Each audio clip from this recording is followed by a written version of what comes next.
기도합니다. 아멘. 아멘. 예, 오늘은 내가 믿으면 하나님의 영광을 보리라 라는 말씀으로 말씀의 은혜를 나누고자 합니다. 요한복음 11장에는 우리의 또 생명과 또 부활 이런 데 대한 어떤 메시지들과 그런 어떤 핵심적인 말씀들이 기록된 그런 장입니다. 그런데 이 11장을 내용이 상당히 좀 길죠. 근데 길어서 오늘은 우리가 이 나사로 부활 이야기, 나사로가 다시 살아난 이야기를 두 번에 나누어서 이렇게 설교를 하려고 합니다. 그래서 오늘은 나사로가 부활하기 전에 어떤 일이 있었는지 그런 이야기들을 중심으로 좀 이야기를 해보려고 합니다. 나사로의 부활 얘기가 중요합니다. 그런데 그 부활 전에 제자들과 또 그리고 오늘 이 등장하는 인물들이 보여주는 그 믿음의 이야기도 굉장히 중요합니다.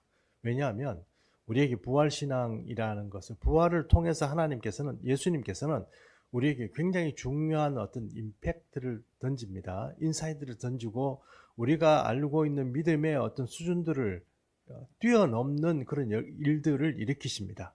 그러면 우리가 가졌던, 그러니까 제자들이 가졌고 또 마르다와 마리아가, 나사로는 아닙니다. 왜냐하면 나사로는 원래 죽어 있었기 때문에 이 사람들에게 주님이 정말 이 부활 사건을 통해서 뭔가 믿음을 정진시키고 새롭게 하려는 그런 어떤 일들을 조금 이렇게 하시게 됩니다.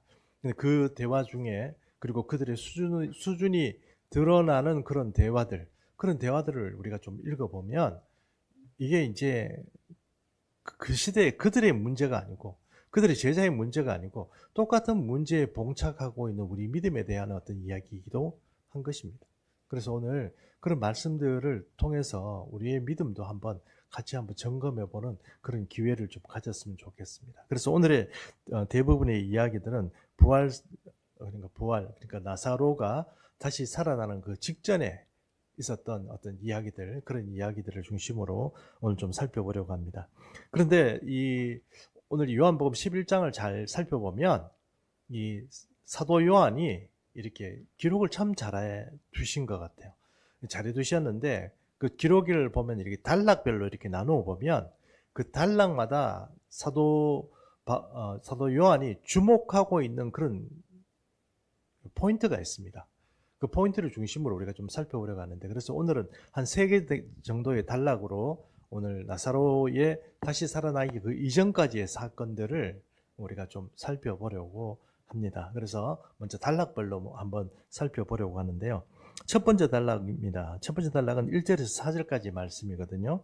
1절에서 4절까지의 말씀인데 우리가 오늘 읽지는 않았습니다만 이 1절에 보면 여기에 주님께서 사랑하시는 그 새 이름이 나옵니다. 성경에 새 이름이 나오는 것 굉장히 중요한, 그 예수님으로 봐서도 그렇고 또 성경적으로 봐서도 그렇고 굉장히 중요한 것이죠. 그 새 이름이 바로 여러분 아시는 것은 나사로, 마르다, 마리아, 그 사람의 새 이름이 나옵니다.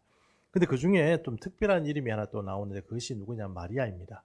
마리아는 오늘 성경에 그 초반에 기록된 것처럼 이 마리아라는 여인은요, 주님께 발에 향유를 붓고 머리카락으로 이 주님의 발을 씻은 그런 어떤 여인입니다. 그러니까 그 여인의 어떤 행적에 대해서는 또 성경이 또 기록하고 있는 것은 이 여인은 대단히 중요한 여인이죠. 그리고 예수님께서는 또 예루살렘에 볼 일이 있을 때마다 예루살렘에서 가서 주무실 수가 없었기 때문에 밖으로 나오셔가지고 나사로의 집에 또 자주 머물르셨던 것으로 보입니다. 그리고 마르다는 특별히 예수님이 이렇게 오실 때마다 적극진히 대접하고 또 이렇게 여러 가지 어떤 조력을 열심히 했던 그런 여인으로 우리가 성경의 어떤 이야기로 봐서는 그렇게 우리가 이해를 할 수 있는 것입니다.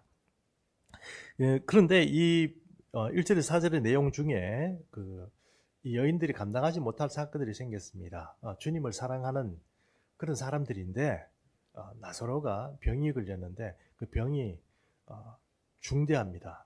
곧 죽을 것 같아요. 너무 힘들 것 같아요. 그래서 이 마르다와 마리아가 급히 정가를, 예수님이 계시는 곳에 정가를 보냅니다. 그 내용은 무엇입니까? 지금 우리 오라버니가 다 죽어가니까 빨리 오셔서 고쳐주십시오 하고 전가를 보낸 것입니다. 네, 그게 1절에서 4절까지 이야기인데요. 근데 1절에 4절에서 사도 요한이 포인트로 잡고 있는 본문은 4절입니다. 권사님. 예수께서 들으시고 이르시되 이 병은 죽을 병이 아니라 하나님의 영광을 위함이요 하나님의 아들이 이로 말미암아 영광을 받게 하려 함이라 하시더라. 이 나사로의 죽음이 어떤 성격을 가지고 있는지 예수님은 그 전가를 듣자마자 딱 이렇게 이해하시고 제 아들에게 이렇게 말씀을 딱 하십니다. 사도 요한은 그걸 딱 듣고 저거 좀 특별하다. 그대로 자기의 어떤 기록에 이렇게 남긴 것입니다. 근데 이런 비슷한 이야기가 바로 9장에도 나오죠. 9장에도 나옵니다. 9장에 나오는 얘기는 어떤 거냐면 아시는 것처럼 9장에 예수님께서 거리로 이렇게 나오셨는데 보니까 맹인 하나가 다녀요. 근데 맹인을 딱 보면서 제자들이 예수님께 질문을 합니다. 그 맹인은 태어나면서부터 맹인이에요. 그래서 제자들은 좀 고민이 됩니다. 왜냐하면 여러분 태어나면서부터 맹인이었다는 것은 저 사람이 맹인된 것이 분명히 누가 잘못했고 죄를 지었기 때문에 그럴 것이라고 짐작을 하는데 태어나면서 그랬으면 그 사람이 죄를 지을 기회가 어디 있었겠습니까? 그러니까 부모의 죄인가? 자기의 죄인가? 고민이 되는 거죠. 그래서 예수님께 물어본 것입니다. 사람이 저기 맹인된 게 자기 죄입니까? 아니면 부모의 죄입니까? 이렇게 물어봤을 때 예수님이 이렇게 말씀하십니다. 예수께서 대답하시되 이 사람이나 그 부모의 죄로 인한 것이 아니라 그에게서 하나님이 하시는 일을 나타내고자 하십니다. 여러분 결국 있잖아요. 우리 삶을 살아가는 어떤 삶의 상황에서요. 문제가 생기죠. 문제가 생기는데 그 문제는 특별히 아프고 중병이 걸리는 것도 있고요. 어떤 경우에는 죽음도 있습니다. 그런데 어떤 죽음은 나이가 들어서 그냥 또 어떤 섭리 가운데 죽을 수도 있지만 어떤 죽음은 우리가 살릴 수 있는 믿음으로 살릴 수 있는 사건도 있습니다. 보기에 따라 다른 거죠. 그것을 판단하는 것은 주님의 어떤 은혜이긴 합니다만 우리가 이 맹인된 사람의 사건이나 또 이 죽어버린 나사로의 사건이나 이런 사건들에서 특별한 거리다 이렇게 생각하시면 안 되는 거죠. 우리 삶에도 특별한 사람이 있고 특별한 일들이 많이 있습니다. 물론 우리가 이것은 당연히 주님께서 행하신 일이니까 우리가 섭리적으로 받아들여야 될 사건들도 많이 있습니다. 그러나 어떤 경우에는 주님 고쳐주십시오 혹은 주님 살려주십시오 하고 승부를 내야 될 그런 사건도 있는 것이죠. 왜 그렇습니까? 그것은 우리가 그런 사건을 볼 때마다 바로 우리가 믿음으로 승부를 내야 되느냐 안 내야 되느냐 이런 문제에 대해서 우리가 판단을 하고 기도하고 주님께 요청하고 구해야 한다는 것입니다. 주님께서 그런 일들로 우리에게 이렇게 말씀합니다. 누가 맹인된 사람을 눈뜨게 할 수 있습니까? 누가 죽어버린 사람을 다시 살릴 수 있습니까? 하나님은 할 수 있습니다. 주님은 그렇게 할 수 있는 거죠. 그게 주님의 사건 때만 그런 일들이 있는 겁니까? 아닙니다. 우리 때에도 그런 일이 있을 수 있습니다. 그러므로 여러분 우리가 죽어버린 사람이라고 할지라도 주님 다시 한번 기회를 주시면 안 됩니까? 이렇게 한번 주님께 요청해 볼 수도 있는 것입니다. 연세가 드셔서 돌아가시는 그런 분들까지 여러분 살려주십시오 이렇게 얘기하면 좀 곤란하겠죠. 그분은 빨리 천국 가고 싶은 거예요. 어떤 분이 돌아가셨어요. 돌아가셨는데 목사님 가정인데 장모님이 돌아가셨어요. 그 장모님이 돌아가셨는데 장모님 너무너무 열심히 교회에 이렇게 봉사하시고 그것도 부활절 날 계란 삶다가 돌아가셨어요. 그러니 사람들이 어떻게 걔는 부활절 날 그것도 돌아가시냐, 부활절 날 예수님 살아나야 되는데 죽었던 사람도 살아나는 날에 왜 돌아가시냐 이렇게 막 했습니다. 근데 그 목사님이 그것 때문에 너무 시험에 들고 너무 힘들어서 주님께 기도했습니다. 주님, 어떻게 부활절 날 그것도 이렇게 신실하게 하나님을 섬기는 자가 교회를 위해서 계란 삶다가 돌아갑니까? 이렇게 물어봤습니다. 물어봤더니 하나님께서 그 목사님에게 이렇게 새벽 기도 때 응답해 주셨다고 그래요. 그 권사가 나한테 주님 이제 쉬고 싶어요 이렇게 말했다는 거예요.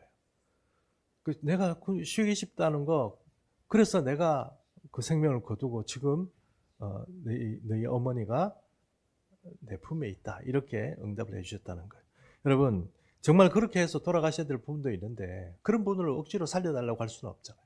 그러나 뭔가 뜻이 있고 뭔가 이 사람은 주님께서 뭔가 이렇게 어떤 은혜 가운데 믿음으로 우리가 기도하면 살릴 수 있다고 이런 분들도 계실 수 있습니다. 그런 분들은 어떻게 해야 됩니까? 무조건 기도해야 합니다. 이게 1절과 4절까지 나오는 이 단락에서 우리가 아니죠. 사도 요한이 우리에게 생각해보라고 던진 이야기입니다. 그래서 1절과 4절의 말씀 중에 우리가 중요하게 좀 생각해봐야 될 그런 절은 4절입니다. 우리가 4절 한번 살펴봤죠. 그리고 두 번째 단락은 5절에서 16절입니다. 5절에서 16절인데 이 두 번째 단락에는 예수님께서 제자들을 이제 이틀 동안 그 전가를 듣고 예수님이 이틀 동안 안 움직이시죠. 또 그대로 계시는 거예요. 계시다가 이틀이 지나가지고 갑자기 제 아들 보고 지금 우리 유대로 들어가자 이랬습니다. 예수님이 지금 이 유대로 들어가자고 말씀하신 걸로 봐서는 요단강을 건너서 있는 이방 지역에 지금 머무시는 것 같아요. 그러니까 유대로 가자고 그러시겠죠. 그러니까 유대 땅으로 이제 들어가자 이렇게 말씀을 하십니다. 그렇게 말씀하면서 제자들을 이렇게 격려하게 되는데요. 그런데 이 두 번째 단락에서 좀 중요한 어떤 포인트는 뭐냐면은 예수님께서 왜 이틀 동안 이 땅에 그 전가를 듣고도 계셨냐는 거예요. 빨리 가시고 고쳐주셔야 되는데 왜 빨리 안 가시고 안 고쳐주셨냐는 거죠. 5절 6절 말씀 한번 보겠습니다. 예수께서 본래 마르다와 그 동생과 나사로를 사랑하시더니 나사로가 병들었다 함을 들으시고 그 계시던 곳에 이틀을 더 유하시고. 예수님께서 이틀 동안 안 가시고 그렇게 계셨습니다. 왜 안 가셨냐 이렇게 말씀하기가 좀 그런데요. 그 내용은 우리가 정확하게 알지는 못하지만 7절에서 8절의 말씀 때문에 그런 게 아닌가 생각합니다. 그 후에 제자들에게 이르시되 유대로 가자 다시 가자 하시니 제자들이 말하되 라피여 방금도 유대인들이 돌로 치려 하였는데 또 그리로 가시려 하나이까. 예, 예수님을 그 유대인들이 자꾸 돌로 친다는 거예요. 그러니까 무슨 얘기냐면 예수님을 죽이려고 유대인들이 이렇게 자꾸 시도한다는 거죠. 이제 그것을 지금 이렇게 기록한 걸로 봐서는 유대 땅으로 들어가는 것이 굉장히 위험합니다. 제 아들도 그것을 알고 있죠. 그래서 이런 기록을 있는 거 봐서는 아마 예수님께서 좀 그런 게 그러니까 유대인들을 좀 두려워해서 그런 게 아닌가 이렇게 생각할 수도 있습니다. 그러나 언제 예수님이 유대인들이 두려워가지고 할 말 안 하고 또 피해 다니셨습니까? 그래서 그것 때문에 그런 것 같지는 않고 이제 다른 내용들을 좀 보면 15절 말씀 한번 보십시오. 제가 한번 읽어보겠습니다. 내가 거기 있지 아니한 것을 너희를 위하여 기뻐하노니 이는 너희로 믿게 하려 함이라 이랬습니다. 그러나 그에게 가자 하시니 이렇게 나와 있는데 15절 말씀을 봐서 어떤 얘기입니까? 이틀 동안 안 가신 이유기는 뭡니까? 제자들의 믿음을 갱신하기 위해서 그렇습니다. 제 아들이 가지는 믿음이란 게 어떻습니까? 믿을 건 믿고 포기할 건 포기하는 거죠. 안 되는 거 포기할 거 포기하고 그런 어떤 믿음입니다. 우리가 일반적으로 생각하는 건 야 이건 기도해 봐야 되겠는데 이런 믿음이 있고 이건 포기야 이렇게 해야 되는 믿음이 있다는 거죠. 제 아들이 그런 어떤 수준을 이제 가지고 있는 믿음인데 예수님은 그 믿음을 깨고 싶은 거예요. 한계는 없다 하는 것을 제 아들에게 말씀하고 싶은 거예요. 그러니까 좀 더 문제가 깊어지도록 이틀 동안 제 아들에게 말씀도 안 하시고 그냥 계시는 거예요. 제 아들뿐이겠습니까? 마르다와 마리아도 마찬가지입니다. 어느 성경에 보면 마르다와 마리아가 예수님의 제자였다 이렇게 말하는 그런 단락도 있기 때문에 그렇습니다. 예수님 말씀을 믿고 그렇게 주님을 따라 추정하며 주님을 섬기며 그렇게 또 이렇게 가는 그런 어떤 이 무리 제자 12명과 또 그 무리들 여러 어떤 스텝이라고 할까요? 그렇게 조력하는 그런 무리들이 있었습니다. 그 사람들의 믿음을 갱신하기 위해서 그렇습니다.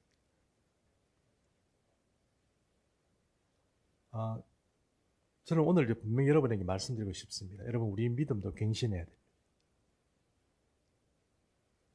이대로 있는 것은 정말 불행한 일이고 정말 슬픈 일입니다. 그래서 오늘 이 본문들이 참 저는 중요하다고 생각합니다. 그래서 결국 이제 이 두 번째 단락의 포인트는 예수님께서 이틀 동안 왜 안 가셨냐 하는 것에 포인트를 두고 그리고 우리가 생각해 볼 수 있는 것입니다. 이제 세 번째 단락인데요. 세 번째 단락은 11절에서 32절까지 말씀, 17절에서 32절까지 말씀입니다. 세 번째 단락의 이야기는 예수께서 베다니로 가십니다.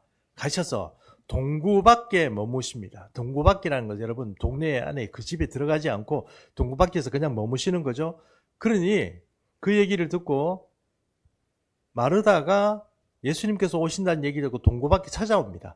왜 예수님께서 그 집에 안 들어가시는지는 잘 모르겠습니다. 그러나 예수님은 그 집에 들어가서 그 복잡한데 거기서 마르다와 마리아의 어떤 믿음이나 이런 것들을 독려하고 또 이렇게 어떤 확인하고 이런 그런 분위기가 안 됐다고 생각해서 그런 게 아닌가 생각하는 거, 짐작하는 겁니다. 성경은 그렇게 말씀하지 않고 있기 때문에 그렇습니다. 어쨌든 동구 밖에서 지금 예수님은 마르다를 기다리고 있습니다. 마르다가 나왔습니다. 마르다가 나와서 예수님께 이렇게 말합니다. 20절, 21절. 마르다는 예수께서 오신다는 말을 듣고 곧 나가 맞이하되 마리아는 집에 앉았더라. 마르다가 예수께 여짜오되 주께서 여기 계셨더라면 내 오라버니가 죽지 아니하였겠나이다. 주께서 여기 계셨더라면 내 오라비가 안 죽었을 겁니다. 주께서 여기 계셨다면 내 오라비가 안 죽었습니다. 근데 지금 벌써 장사진 나흘이 지났습니다. 왜 안 오셨냐 이런 원망인지 뭔지는 모르겠지만 주님이 여기 계셨더라면 안 죽었을 텐데 나사로를 오라버니를 살려주셨을 텐데 안 계셔가지고 지금 우리가 이렇습니다. 그러니 이렇게 이 주께서 여기 계셨으면 죽지 않았습니다 하는 이야기를 마르다만 얘기한 게 아니고요. 마리아도 얘기합니다. 마르다가 주님과 얘기하다가 이제 집에 들어가서 다시 마리아가 이번에는 예수님께로 갑니다. 마르다는 집 안에 있고 그때 마리아가 또 이렇게 예수님께 말합니다. 32절. 마리아가 예수 계신 곳에 가서 배웠고 그 발 앞에 엎드려 이르되 주께서 여기 계셨더라면 내 오라버니가 죽지 아니하였겠나이다 하더라. 마리아도 똑같이 얘기합니다. 마르다와 똑같이. 마리아가 마르다하고 똑같이 얘기하면서 이 32절은 이렇게 말하고 나서 33절에 보면 너무너무 슬피 우는 거예요. 아마 뭐라고 할까요? 비참하다고 얘기할까요? 너무 어떤 상을 당한 그 일이기 때문에 너무 슬퍼서 예수님 앞에서 막 우니까 예수님이 오히려 마음이 이렇게 막 뭉클해지고 막 이렇게 마음이 민망했다 하는 말씀들이 이렇게 나와 있습니다. 마리아도 따지고 보면 마리아도 또 마르다도 똑같이 주님께서 여기 계셨으면 죽지 않았겠습니다 하는 이 고백을 하고 있습니다. 그러면 이 고백의 특징은 뭡니까? 이 고백의 특징이 무엇입니까? 그러니까 여기 계셨더라면 죽지 않았을 것입니다.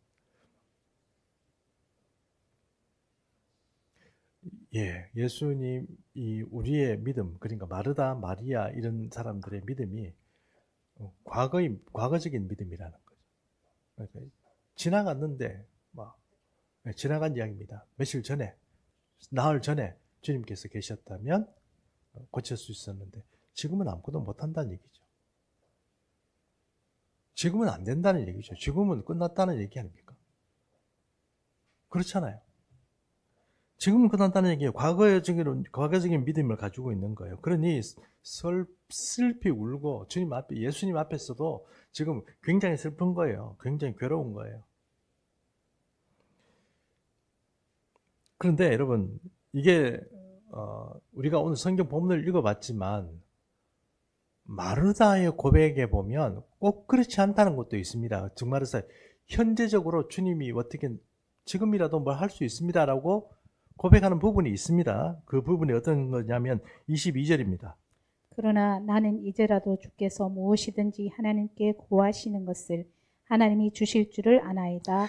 이런 고백은 정말 놀라운 일이죠. 지금 오라버니 죽었습니다. 그러나 이제라도 주님께서 하나님께 기도하면 하나님께서 주님의 기도를 들으시고 무엇이든지 하실 수 있다고 저는 생각합니다 하고 지금 예수님께 마르다가 고백한 거예요. 마르다 고백이 대단한 거죠. 그런 고백을 했습니다. 여러분, 이것은 뭡니까? 지금이라도 뭘 할 수 있습니다. 이건 뭡니까? 현재적인 믿음이죠. 그러면 예수님도 그렇고 저도 이 본문을 읽으면은 마르다의 믿음이 대단하다는 생각이 들고, 마르다가 지금 얘기하는 이야기의 결론에 따르면 오라버니 나사로가 예수님이 요청만 하면 어떻게 됩니까? 지금 당장 살아날 거다, 이런 어떤 믿음을 가지고 있다는 것을 우리가 알 수 있습니다. 그렇지 않습니까? 근데요, 여러분, 마르다의 이거 말은 그런데 그 믿음이 그렇지 않다는 것을 우리가 좀 알 수 있습니다. 요한복음 11장 23절에 보면 예수님께서 그렇게 고백하는, 지금이라도 뭐 할 수 있습니다, 이렇게 말하는 그 마르다에게 이렇게 얘기합니다. 네 오라비가 살아나리라. 네 오라비가 살아나리라, 이렇게 말하잖아요. 그 얘기는 뭡니까? 나사로가 산다는 얘기죠. 마르다가 믿었습니까? 안 믿었습니까? 안 믿었습니다. 말은 그렇게 했는데 안 믿었습니다. 뭐라고 얘기했습니까? 마르다가 요한복음 11장 24절, 마르다가 이르되 마지막 날 부활 때에는 다시 살아날 줄을 내가 아나이다. 예, 마르다는 예수님이 내 오라비가 살아나리라 이 말 자체를 믿지 않고 미래는 그렇게 될 것입니다. 나중에 예수님께서 부활하시고 뭐 새롭게 오시고 이럴 때 그때 내 오라비가 살아날 것이라고 믿습니다, 이렇게 말한 거예요. 이게 이 본문만 보고 뭐 좀 섣불리 판단하는 것 같지만 그렇지 않습니다. 요한복음 11장 38절에서 39절 한번 보겠습니다. 이 예수께서 다시 속으로 비통히 여기시며 무덤에 가시니 무덤이 구리라 돌로 막았거늘 예수께서 이르시되 돌을 옮겨 놓으라 하시니 그 죽은 자의 누이 마르다가 이르되 주여 죽은 자가 나흘이 되었음에 벌써 냄새가 나나이다. 예, 지금 냄새가 나니까 돌문 굴리란 말입니까? 굴리지 말란 말입니까? 굴리지 말란 말입니다. 예수님은 내 오라비 나사로가 살아나리라, 이거 말씀하고 현재적인 것을 말씀하셨는데, 마르다는 처음에는 과거적으로 예수님이 계셨더라면 살아났을 건데 지금 안 계셔가 어쩔 수가 없네요, 이런 거였는데, 말은 현재적으로 뭘 할 수 있습니다 말 얘기하고 마치 우리가 얘기하는 것처럼요, 할 수 있다 하면 된다, 해보자 이래놓고 아무것도 안 하는 그런 믿음 말입니다. 그게 마르다의 믿음이잖아요. 그래서 마르다가 이게 답답한 거죠. 예수님이 참 답답한 거죠. 이 마르다의 믿음이나 마르다의 믿음을 보시고 답답한 거죠. 그래서 안 되겠다 이래가지고 무덤 앞에 가신 거 아니에요. 돌이 이렇게 막고 있으니까 돌문을 굴려라 이렇게 얘기하니까 마르다가 됐든 뭐라고 얘기합니까? 죽은 지 나흘이나 돼가지고 지금 냄새가 납니다. 못 굴리겠습니다, 이 말이잖아요. 그럼 마르다가 말한 그 고백이나 생각이나 이게 뭡니까?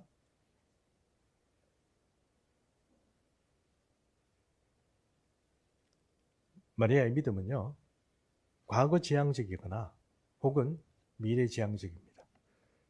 현재 승부를 내야 되는데 여기서 현재에 내가 뭔가 일을 해내고 하는 것에 대해서는 뭐 때문인지 모르지만 자꾸 과거로 도망가고 미래로 도망갑니다. 그 말씨가.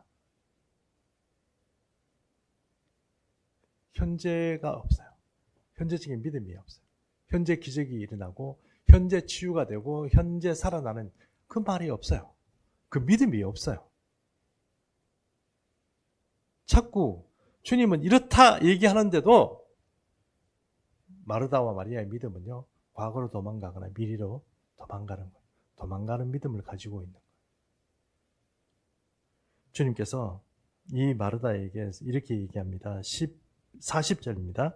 예수께서 이르시되 내 말이 내가 믿으면 하나님의 영광을 보리라 하지 아니하였느냐 하시니, 주님께서 40절 말씀을 이전에 마르다와 마리아에게 한 적이 없습니다. 이렇게 말씀하신 적이 없어요. 그런데 이렇게 읽어보면 이 말씀을 하신 것 같잖아요. 성경 보면 11장을 다 한번 뒤져보십시오. 그런 말씀 한 적이 있나. 대신 네 오라비가 살아나리라. 그 말씀만 하신 거예요. 그게 뭡니까? 네가 믿으면 하나님의 영광을 보리라. 그 말이거든요. 하나님의 영광이라는 게 뭡니까? 나사로가 죽어 있다가 나흘 만에 다시 살아나온다는 그 얘기잖아요. 근데 그게 조건이 뭡니까? 조건이 있습니다. 그게 뭡니까? 네가 믿으면이잖아요.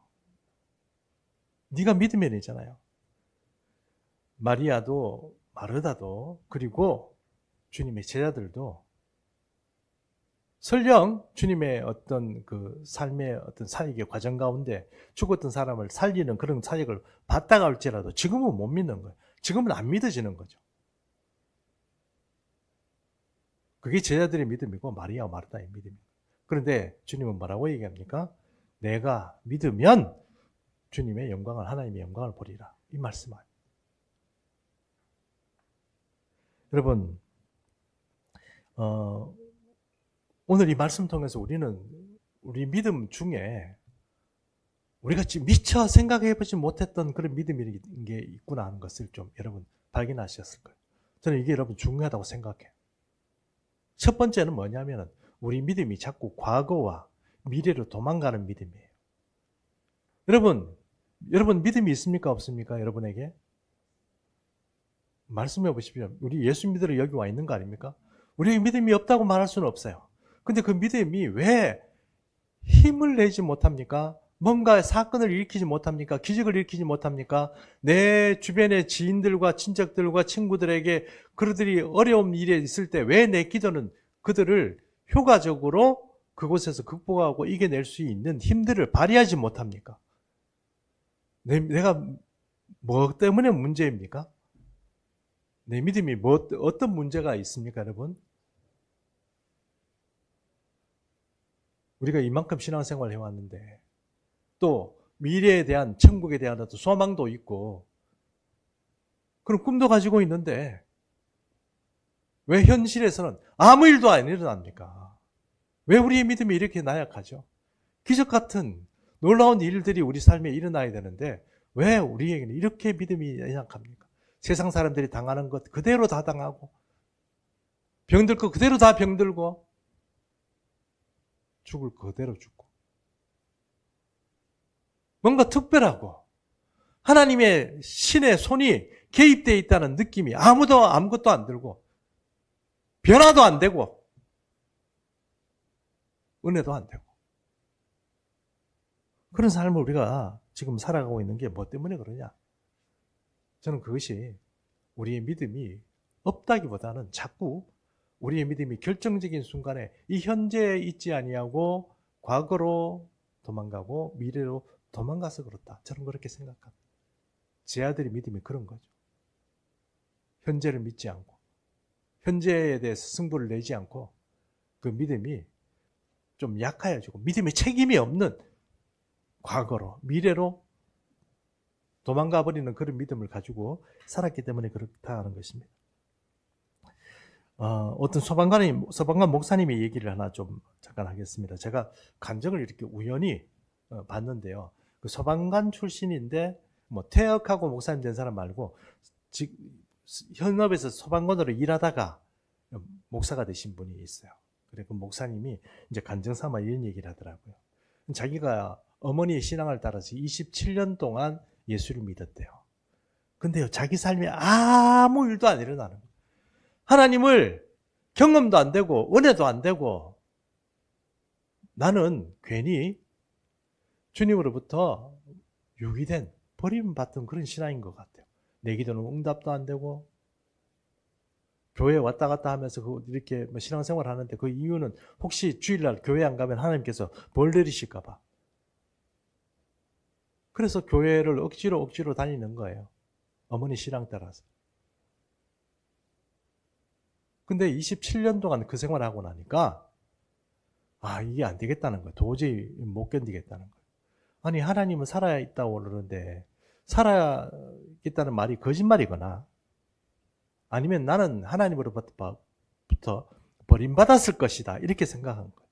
내가 이제 안 되겠다. 내가 신앙을 바꿔야 되겠다. 불교를 가든지 뭘 딴 데로 가야 되겠다 이런 생각을 했어요. 근데 가기 전에 내가 40일 동안 새벽 기도를 한번 나가봐야 되겠다. 40일 동안 새벽 기도 나가서 그때 하나님이 나를 만나주지 않고 내게 특별한 어떤 그 음성이나 어떤 메시지가 없다 그러면 나는 종교를 옮기는 것으로 생각하고 이제 사는 거예요. 여러분 참 미안한 얘기지만 40일 동안 새벽 기도 이렇게 하기가 쉽지도 않지만 27년이나 아무 은혜도 없고 나하고 만나는 어떤 그런 하나님의 만남도 없는데 신앙생활을 한다는 거, 그거 참 대단히 어려운 일이라고 생각합니다. 근데 그 사람이 견디다 못해가지고 이제는 옮겨야 되겠다 이렇게 생각하고 40일 새벽 기도를 한 거 아닙니까? 39일까지 아무 일이 없었대요. 기도도 뭐 보통 새벽 기도하면 설교 조금씩 하고 이렇게 하지 않습니까? 설교 듣고 그 이후에 기도하는데 기도 한 10분 하면 할 게 없다. 나라와 민족을 위해서 기도하고 북한 동포를 위해서 기도하고 이것저것 기도하고 또 누구를 위해서 기도하고 다 했는데 10분도 안 되는 거예요. 10분도 기도 안 했는데 2시간 기도한 것 같은 거예요. 도저히 이래가 안 되겠다 이래가지고 그래도 하여튼 39일을 그렇게 꾸역꾸역 다녔어요. 40일째 됐는데 그때 갑자기 요만한 어떤 불덩이 같은 게 입으로 쑥 들어가더래요. 쑥 들어가더니만 갑자기 기도가 되고 막 땀이 나고 이래가지고 막 옷을 벗고 나중에는 런닝만 입고 교회에서 새벽 기도 때 런닝만 입고 막 너무 뜨거워지니까 막 울면서 기도하고 막 온갖 옛날 생각도 다 나고 뭐 하여튼 기도하고 막 그렇게 했답니다. 자기 생각에는 한 10분 했나 생각했는데 2시간 동안 그렇게 기도했대요. 마지막으로 가는 권사님이 자기를 툭 치고 가더래요. 네가 마지막이니까 네가 정리하고 가라 이런 식으로 툭 치고 가더래요. 그러니까 여러분 그리고 나서 그 소방관 출신 목사님에게 놀라운 일이 벌어졌습니다. 하나님의 성령의 불을 받고 나니까 하나님의 은사가 생긴 거예요. 그러니까 사람 보면은 사람의 속 사람이 다 보이는 죄 지은 거, 무슨 생각하는지 이런 게 다 보이는 거예요. 그리고 병든 사람이 오잖아요. 그러면 팔이 이렇게 뭐 좀 이렇게 있는 사람이 있으면 팔을 쓱 만지면서 주여 좀 고쳐주십시오 이러면은 팔이요 병원에 가서도 안 되는 게 나. 기적 같은 일들이 막 그 삶에서 막 일어나는 거예요. 27년 동안 아무 일도 안 일어났는데 40일 새벽 기도 마지막 날 불 받고 나서 놀라운 일들이 일어났다는 겁니다.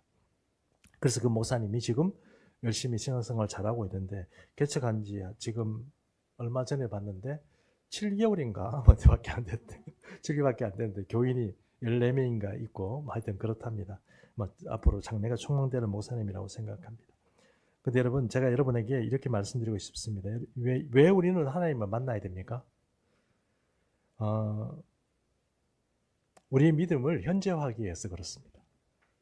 하나님을 만나는 사람이 믿음을 현재화합니다. 하나님을 만나지 못하면 우리의 믿음이 과거로 도망가고 미래로 도망갑니다. 어쩔 수가 없습니다. 믿음이 있습니다. 그런데 그 믿음이 현재화된 믿음이 없어요. 현재는 아무 일도 안 일어나는 믿음 가지고 있는 거예요. 그게 지금 제 아들과 마르다 마리아 그런 사람들의 믿음입니다. 또 우리의 믿음이기도 하고 우리는 하나님을 만나야 돼요. 또 이 아까 말한 이 목사님처럼 소방관 출신 목사님처럼 우리는 성령 받아야 됩니다. 왜 성령 받아야 됩니까? 성령을 받아야 그 성령께서 우리 속에 있으면서 역사하는 거예요. 과거의 믿음, 미래를 향하는 지향하는 믿음, 이거는 지식적인 믿음이에요. 현재 아무 역할을 못해요. 힘을 못 내요. 성령께서 우리 속에 계실 때 현재의 일을 일으키고 현재 믿음대로 일을 일으킬 수 있는 은혜가 있는 것입니다. 성령의 역사를 조금 잘못 착각하는 분들도 많이 계시는데 신학적으로도 잘못 말씀하시는 분도 계신데 여러분 우리는 성령 받아야 됩니다. 왜 그렇습니까? 이 현재화된 믿음을 실현하고 내 삶에서 구체적으로 구축하고 만들어내기 위해서 우리는 성령을 받아야 하는 것입니다. 그러므로 우리는 우리의 믿음이라는 것이 무엇입니까? 성령의 힘을 힘입어서 무엇을 하는 것입니다. 내가 도인되고 내가 초인이 되고 내가 초능력자 되는 게 아니잖아요. 왜 그런 착각을 하세요? 내가 초능력자 되는 게 그게 믿음입니까?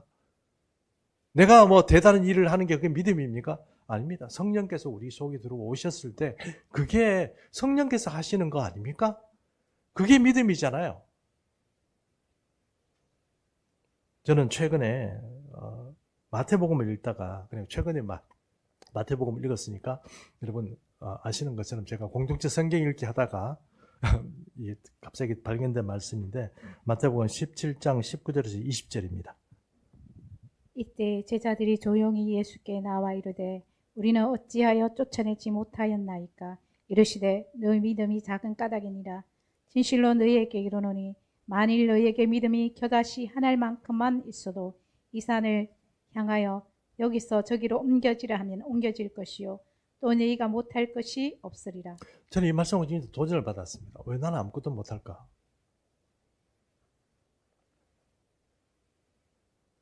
교회 목사가 그냥 저는 그렇게 생각합니다. 난 하나님이 진짜 종이라고 그러면 분명히 성령의 역사가 함께하는 사람이라고 생각합니다.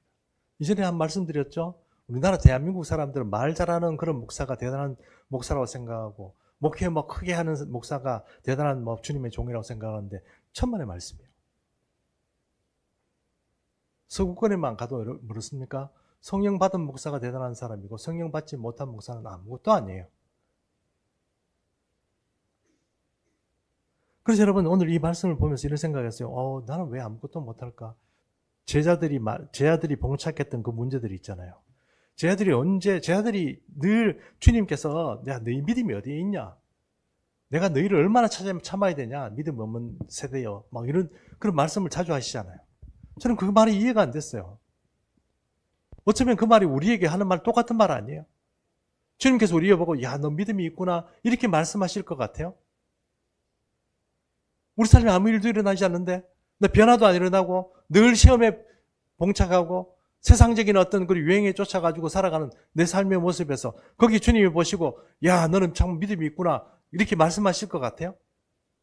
내 믿음이 어디 있느냐 이렇게 말씀하시지 않겠어요? 제 아들도 똑같이 그렇게 된 그런 어떤 현실에 우리가 봉착하게 된 주님 만나면 그렇게 된단 말이에요. 근데 그게 뭐냐? 왜 그렇게 되냐? 예수님 변화산에 올라가서 제 아들하고 잠깐 엘리야하고 모세하고 얘기하고 있을 때 밑에 제 아들이 남아 있었어요. 귀신 들려가지고 말 못하고 귀가 먼 어떤 청년은 자기 아들이죠. 어떤 사람이 데리고 제 아들 보고 부탁을 했어요. 좀 귀신 좀 쫓아내가지고 좀 말도 하게 하고 귀도 좀 뚫어주세요. 이렇게 부탁한 거 아닙니까? 제 아들이 붙잡고 막 기도하고 이랬는데 아무 일도 안 일어난 거예요. 예수님이 내려오자 그 사람이 자기 아들을 끌고 그렇게 갑니다. 하실 수 있거든 내 아들 좀 고쳐주세요. 그러니까 예수님이 뭐라고 얘기합니까? 할 수 있거든이 무슨 말이냐? 믿는 자에게 능치 못함이 없느니라. 그 사람에게 딱 얘기했어요. 결국은 무슨 얘기입니까? 믿음이 있으면 이거 고친다는 얘기잖아요. 그래서 제 아들이 못 고친 걸 예수님이 고쳐줬습니다. 고쳐주고 나중에 제 아들이 답답할 거 아닙니까? 그러니까 주님께 와서 우리는 왜 못 고쳤습니까? 우리는 왜 안 됩니까? 그걸 물어본 거 아닙니까? 그리고 주님께서 뭐라고 하는 너희 믿음이 겨자씨 한 알만큼만 있어도 이 산을 향하여 여기에서 저기로 옮겨지라면 옮겨질 것이요. 너희가 못할 게 없다. 이렇게 말한 거잖아요. 못할 게 없다는데 우리는 왜 못할 게 천지고 세상 사람이나 똑같은 그런 명성을 가지고 우리가 살아가느냐 말이에요. 뭔가 지금 잘못됐다는 겁니다. 우리 믿음이 문제가 있다는 거예요. 우리 믿음을 갱신해야 되는 거예요. 결국 말씀드리면 이 믿음이 주님을 만나고 성령을 만나고 이렇게 해서 이 믿음이 갱신되고 현재화된 믿음으로 가져와야 된다는 거예요. 겨자씨만한 믿음이 뭡니까? 주님께 늘 기도했어요. 주님 지금까지 어제까지 주님 겨자씨만한 믿음이 뭡니까? 왜 내게는 그게 없습니까? 내가 예수님의 어떤 그 말씀도 믿고 성경도 말씀도 믿고 또 미래에 내게 소망을 주시고 내가 천국 갈 것도 믿고 다 믿고 이런 믿음 가지고 살아가고 있는데 주님 왜 겨자씨만한 믿음 그게 내게 없다고 이렇게 없어가지고 나는 아무것도 못합니까? 이렇게 말했는데 바로 그 겨자씨만한 믿음이 바로 오늘 이 주님께서 말씀하신 것처럼 현재화된 믿음이에요. 현재화된 믿음이 여러분에게 겨자씨만한 만큼만 그렇게 작게 있어도 산을 옮깁니다. 여러분의 삶에서 못할 게 없습니다. 그게 성경이 우리에게 말씀하시는 거 예수님이 제 아들에게 말씀하시는 말씀이에요. 근데 왜 문제가 됩니까, 여러분? 기사 시간 너무 적어요. 너무 적으니까 그걸 바들바들 떨고 이렇게 막 하다 보니까 그 계좌시가 과거로 도망가고 미래로 도망가는 겁니다. 믿는데 그 믿음이 과거로 도망가고 미래로 도망가는 거예요. 그럼 여러분, 그 계좌시 하나를 조심해서, 그 믿음 하나를 정말 조심해서 꼭 붙들고 현재의 승부를 내야 됩니다. 그래야 주님께서 오늘 우리 제목을 통해서 말씀하고 있는 것처럼 내가 믿으면 하나님의 영광을 보리라 하는 그 말씀처럼 우리에게 남들이 가보지 않은, 남들이 경험하지 않은 그 하나님의 그 넓고 그 넓은 세계에서 우리가 마음대로 하나님의 세계를 누릴 수 있는 그런 어떤 복된 그런 성도의 삶을 살 수 있게 된다 하는 것입니다. 그러므로 여러분, 나사로, 이 부활 사건, 나사로가 다시 사는 이 사건을 통해서 우리가 다시 한번 우리의 믿음을 다시 한번 생각해보고, 우리가 마르다, 마리아, 제 아들의 그런 어떤 상태를 가지고 그 사람들이 대단한 믿음을 가진 것 같지만 사실 우리하고 똑같다는 거예요. 그들도, 그리고 우리도 이 현재화된 믿음, 현재를 가지고 승부를 내는 믿음, 계좌시 하나만큼만 이 현재 내가 지키고 붙들 수 있는 그 믿음만 가지고 있으면 여러분 우리가 못할 게 없다는 것입니다. 그러므로 우리가 오늘 이 본문의 말씀들을 통해서 주님께서 우리에게 진정으로 원하는 믿음이 무엇인지 다시 한번 깊이 생각해보는 그런 어떤 귀한 은혜가 여러분 모두에게 있게 되기를 축복합니다. 예, 오늘 이제 결단 시간 갖도록 하겠습니다. 먼저 258장 1절 찬양합니다.